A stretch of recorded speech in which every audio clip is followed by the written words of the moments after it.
Hello friends, কেমন আছো সবাই? আশা করি সকলে খুব ভালো আছো। আমার নতুন আরেকটি মিনি ব্লগে তোমাদের সকলকে অনেক অনেক স্বাগত। এখানে আমি নারকেল জাল দিতে দিতে ভিডিওটি স্টার্ট করে দিলাম, কারণ আজ আমি বানাবো 3-4 রকমের পিঠে। প্রথমেই আমি এখানে নারকেলটাকে গুড় দিয়ে জাল করে নিয়েছি। তারপরে এখানে পাটিসাপটা বানানোর জন্য ব্যাটারটা রেডি করে নিচ্ছি। তো এখানে দুধ দিয়েছি, গুড় দিয়েছি। দুধ দিলে পাটিসাপটাটা খুব ভালো হয় খেতে আর খুব নরম হয়। তো এখানে আমি ভালো করে গুলিয়ে গুলিয়ে ব্যাটারটাকে রেডি করে নিচ্ছি। তারপরে আমি উনুনের মধ্যে তাওয়াটাকে গরম বসিয়ে দিয়েছি। এর মধ্যে আমি বেগুনের একটা বাথা দিয়ে তেলটাকে ভালো করে তাওয়ার মধ্যে ঘুরিয়ে নিয়েছি। এরপর ব্যাটারটা দিয়ে ভালো করে পাটিসাপটা বানিয়ে নিচ্ছি। তো এবার নিয়ে আমি পাটিসাপটা দুবার বানালাম, তবুও খুব সুন্দর হয়েছে, খুব ভালো হয়েছে খেতে।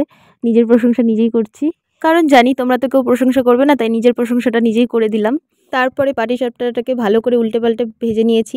এরপর এখানে আমি সরা পিঠায় সরা ভাজতে বসিয়ে দিয়েছি। আর এটা আমার ফার্স্ট টাইম ট্রাই, সরা পিঠা কোনো দিনও বানাইনি। তো প্রথমবারই এত সুন্দর হচ্ছিল যে খুব এক্সাইটেড হয়ে গিয়েছিলাম, আর খুব সুন্দরভাবে পিঠেগুলো উঠে আসছিল। এরপর এখানে দুধ জাল বসিয়ে দিয়েছি। এখানে হবে চষি পিঠা, আর এর মধ্যেই ছড়া পিঠাগুলো যে বানিয়েছিলাম সেগুলোও দিয়ে দিব। তারপরে খেজুর গুড় নিয়েছি, খেজুর গুড়টাকে ভালো করে আমি এখানে কেটে নিয়েছি। তারপর দুধের মধ্যে দিয়ে এটাকে ভালো করে জাল করে নিয়েছি। এরপরে এর মধ্যে চষি আর সরা পিঠাগুলো দিয়ে দিয়েছি। তো তারপর এটাকে ভালো করে আবার জাল করার জন্য আমি গ্যাসের মধ্যে বসিয়ে দিয়েছিলাম। আর এখানে মালপোয়া হবে, যার জন্য এখানে তেল বসিয়ে দিয়েছি, আর ওদিকে ব্যাটারটা রেডি হচ্ছিল। তারপর তেল গরম হয়ে যাওয়ার পরে এখানে আমি পোয়া পিঠাগুলো ভেজে নিচ্ছিলাম সুন্দর করে। আর সেগুলো সবগুলোই ফুলেছে খুব সুন্দর করে, দেখতেই পাচ্ছ খুব ভালো হয়েছিল খেতেও দেখতেও। আর আমি পাটিসাপটা বানিয়েছিলাম দু রকমের, একটা বানিয়েছিলাম নারকেলের পুর দিয়ে আর একটা বানিয়েছিলাম ক্ষীর দিয়ে। তো আমি ক্ষীরটা বানানোর জন্য এখানে গরুর দুধ নিয়েছি, গরুর দুধটা 1/2 কেজি মতো নিয়েছি। এর মধ্যে গুঁড়ো দুধ মিশিয়ে তার মধ্যে চিনি দিয়ে ভালো করে এটাকে জাল করে শুকিয়ে নিয়েছি।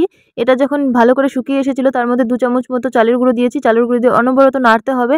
তো ভালো করে নেড়ে নেড়ে আমি ক্ষীরটাকে এখানে রেডি করে নিয়েছি। তো যতক্ষণ এটা পারফেক্টলি হয়ে যাচ্ছে ততক্ষণ আমি এটাকে নেড়ে গিয়েছি অনবরত, না হলে লেগে যাবে। তো খুন্তির সাহায্যে ভালো করে নেড়ে গেছি। তো এখানে দেখতেই পাচ্ছ প্রায় হয়ে এসছে। আর এতক্ষণ পর্যন্ত যারা ভিডিওটি দেখেছে তাদেরকে অনেক অনেক ধন্যবাদ। আর চ্যানেলটিকে সকলে সাবস্ক্রাইব করে দিও, পাশে থেকো নতুন নতুন ভিডিও পেতে। আর এখানে আমি তারপর এই যে ক্ষীরের পাটিসাপটার জন্য আবারও গরম করে তাওয়ার মধ্যে ব্যাটার দিয়ে ভালো করে এটাকে বানিয়ে নিয়েছি। আর নারকেলের থেকে ক্ষীরের পিঠেটা খেতে বেশি ভালো লাগে আমার, বেশি নরম হয়েছিল, টেস্ট হয়েছিল বেশি।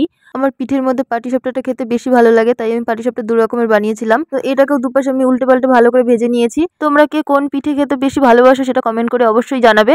আমার ভালো লাগে এই পাটিসাপটা আর হচ্ছে দুধের পিঠেগুলো, যেমন চষি পিঠে, পুলি পিঠে, এগুলো খুব ভালো লাগে।